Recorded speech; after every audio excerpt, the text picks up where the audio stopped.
একটা গুরুত্বপূর্ণ বিষয়, একটা ব্যাপার, যে ব্যাপারটা আসলে সচরাচর সবসময় এভাবে ঘটে না। কিন্তু দেখুন এখানে কিছু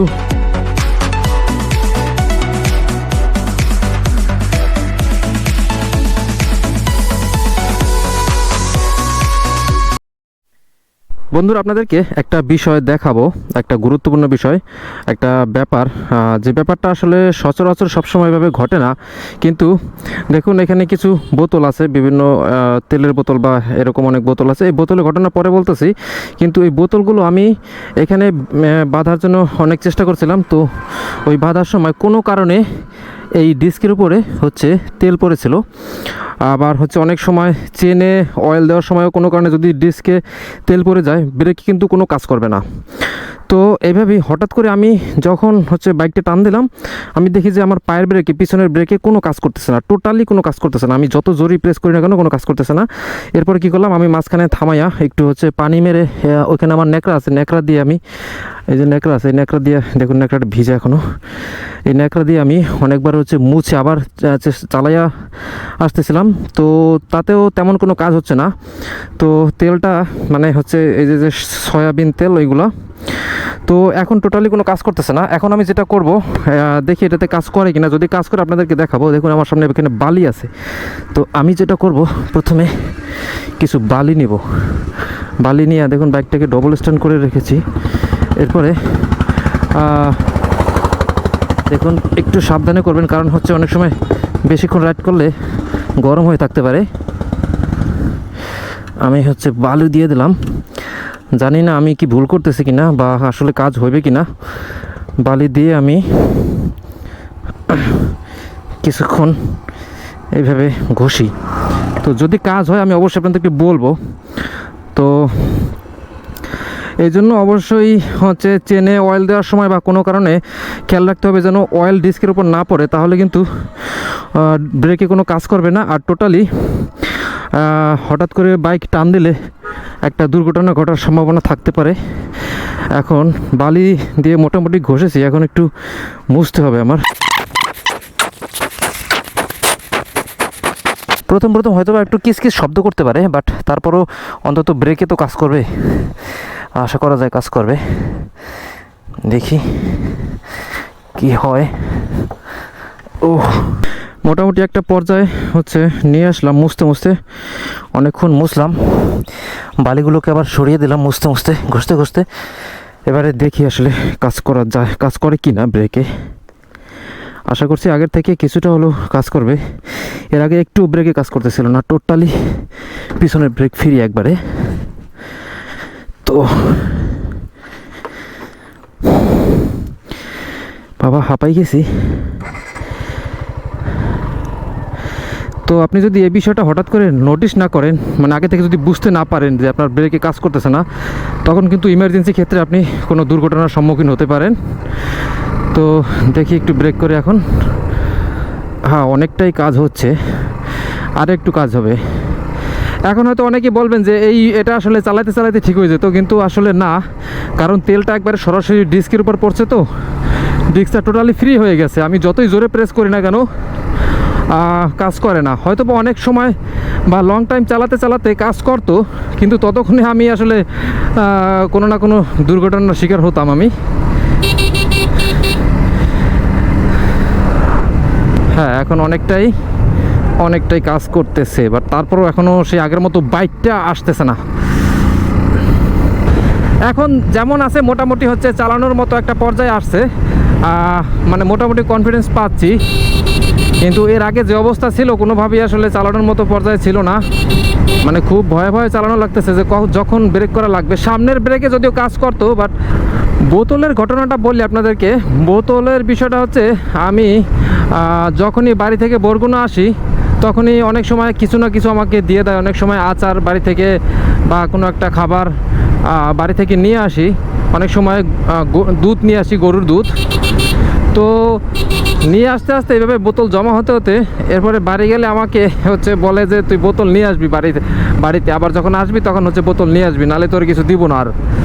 তো এই জন্য জমা হতে হতে এক ব্যাগ হয়ে গেছে বোতল, দেখলেন তো। এই জন্য ভাবলাম যে বোতলগুলো আসলে বাইকের পিছনে বেঁধে নিয়ে যাই, এই জন্য মূলত বোতলগুলো নিয়ে যাচ্ছি। আর তার সাথে কিছু এক্সট্রা আমরা যে খাবারের তেল ইউজ করতাম সেই তেলের বোতল সাথে নিয়েছি, ওইখান থেকেই তেলটা মূলত ডিস্কের উপর পড়ে। তো যাই হোক, এই হচ্ছে বিষয়। আর আজকে এখন বাড়ি যাচ্ছি আমি একটু। আর এখন সিজনটা আসলে এমন একটা সিজন এসেছে যে আমি রাত্রে যখন ঘুমাই তখন খুব গরম লাগে, আবার ফ্যান চালাইয়া যখন ঘুমাই কিছুক্ষণ পরে আবার দেখি শীত লাগে, এমন একটা বিষয়। তো আমি তখন যেটা করি যে কম্বল মুড়ি দিয়ে তারপর ফ্যান চালিয়ে তারপর ঘুমাই। আর এই গরমের সমস্যাটা শুধুমাত্র মানুষের উপর না, বাইকের উপর ওইটার প্রভাব পড়েছে। যেমন আপনি এখন এই গরমের মধ্যে খুব তাড়াতাড়ি বাইকের ইঞ্জিন হিট হয়ে যাবে, মানে একটু ঘন ঘন বাইকের রেস্ট দেওয়ার দরকার পড়বে। যেমন শীতের সিজনে ওয়েদার যখন অনেক ঠান্ডা ছিল তখন আপনি যদি 80 কিলোমিটার চালানোর পর যদি বাইকের রেস্ট দেন এয়ার কুল ইঞ্জিনের ক্ষেত্রে, তাহলে আপনি এই গরমের সিজনে অন্তত 50 বা 60 কিলোমিটারের মধ্যে একটা করে রেস্ট দেওয়া উচিত, যদি খুব বেশি রাফ রাইড করা হয়। দেখতে দেখতে সন্ধ্যা হয়ে গেল, আর এখন আমি বাঘেরগঞ্জ পার হয়ে বরিশালের উদ্দেশ্যে যাচ্ছি। তারপর বরিশাল থেকেও প্রায় 50 কিলোমিটার আমাদের বাড়ি পর্যন্ত। আর দেখুন সন্ধ্যা হয়ে গেছে এখন। আগে যখন বাড়ি যেতাম তখন রাত্রেবেলা যেতাম, মানে বরগুনা থেকে রাত্রেবেলায় রওনা দিতাম ডিউটি শেষ করে। এমনও আছে যে আমি রাত্র 10টা-11টার সময় আমি বরগুনা থেকে বাড়ির উদ্দেশ্যে রওনা দিছি, প্রায় 130 কিলোমিটার পথ। কিন্তু এখন রাত্রে যেতে ভয় লাগে ইদানিং, কারণ দেশের পরিস্থিতি মানে যেমনই হোক, এটা তো সত্যি যে আসলে এটা ডাকাতের একটা ভয় আছে সবার মধ্যেই। আমি শুধু আমার একা না, এটা আমার মনে হয় রাত্রেবেলা সবাই এখন একটু রাস্তায় চলাচল করতে একটু ইনসিকিউর ফিল করে, যেমনটা আমার মধ্যে হয়েছে। আমি আগে যেরকম রাত্র যে কটা বাজুক আমার কোনো ভয় কাজ করতো না, শুধুমাত্র ভূতের ভয় ছাড়া। তারপরও আজকে মনে হচ্ছে যে বাড়িতে যেতে যেতে আমার আজকেও রাত হয়ে যাবে, এই জন্য একটু টানাটানি করতেছি। খুব বেশি না, তারপরও একটু যতটা সাবধানে করা যায় আর কি। আর এমনিতেও ডিস্কে আসলে তেল পড়ার পরে আমার ব্রেকিংয়ে আগের মতো সেই বাইকটা পাচ্ছি না। আর তেল পড়লে আসলে তেলটা এত সহজে যায় না, আমি দেখেছি। যদি না পর্যন্ত মানে ডিস্কটা যতই পরিষ্কার করা হোক না কেন, ব্রেক প্যাডে কিন্তু ঠিকই তেলের একটা আবরণ লেগেই থাকে। এই জন্য ব্রেকিং বাইকটা সে আগের মতো আর হয় না। এটার জন্য সার্ভিস সেন্টারে গিয়ে প্রথমে ডিস্কটাকে ভালোভাবে ঘষে, তারপরে যে ব্রেক প্যাড আছে সেই ব্রেক প্যাডটাকে ভালোভাবে ঘষে, সিরিঞ্জ কাগজের উপর ঘষে তারপরে আবার ইনস্টল করতে হবে। তাহলে আশা করা যায় আগের সেই ব্রেকিং বাইকটা আবার ফিরে আসবে। আর এই জন্য খুব একটা স্পিডিং করতেছি না, তারপরে যতটা সম্ভব করা যায়, কারণ আমি চাই না আমার বাড়ি যেতে যেতে রাত হয়ে যাক বেশি। তারপরেও রাত হয়ে যাবে মনে হচ্ছে, দেখা যাক। বরিশালের কাছাকাছি চলে এসেছি, আমার সামনেই দবদবে ব্রিজ আর বরিশাল ভার্সিটি। আর রূপাতলী থেকে নতুল্লাবাস পর্যন্ত যেতে, নতুল্লাবাস পর্যন্ত ঠিক না, আমতলী মোড় পর্যন্ত যেতে যে এতটা জ্যাম লেগে থাকে সব সময়, যে আসলে চালানোটা খুব মুশকিল। তো এই জন্য আমি একবারে এখন যেটা করব, রূপাতলী থেকে এই জ্যাম পার হয়ে একবারে নতুল্লাবাস গিয়ে আমার কিছু ফুয়েল নিতে হবে। ফুয়েল যদিও আছে, বাট তারপরও বাড়িতে গেলে ফুয়েলের দরকার হতে পারে। আর বারবার পাম্পে আসাটা একটু সময় সাপেক্ষ, আবার একটু দূরত্ব আছে। এই জন্য আমি আগে থেকে কিছু ফুয়েল নিয়ে রাখবো। বরিশাল সদরের যানজট পার হতে হতেই দেখুন আমার প্রায় রাত্র হয়ে গেল। পারলাম না রাত্রের আগে বাড়ি যেতে, তবে যাই হোক কিছু করার নেই, সন্ধ্যা হয়ে যাবে। আর বাড়িতে মূলত কী জন্য যাচ্ছি এটা আপনাদেরকে এখনও বলা হয় নাই। বাড়ি যাচ্ছি মূলত একটা শুভ কাজে, মানে শুভ কাজে বলতে আমার জন্য শুভ কাজ না, আমার এক বন্ধুর বিয়ে, সেই বিয়ের অনুষ্ঠানে যাচ্ছি।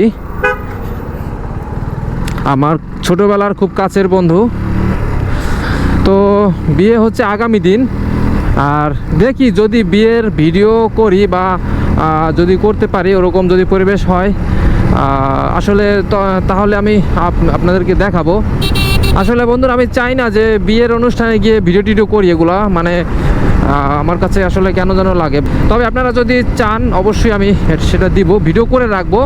আর যদি আপনারা দেখতে চান এই ভিডিওতে কমেন্ট করতে পারেন, যদি আপনাদের কমেন্ট আসে বেশি ওইভাবে, যদি দেখি আপনারা অনেকেই দেখতে চান তাহলে আমি আপলোড দিব। এই তো দেখি আর কি বলবো, আজকে এখানেই শেষ করে দেই ভিডিও।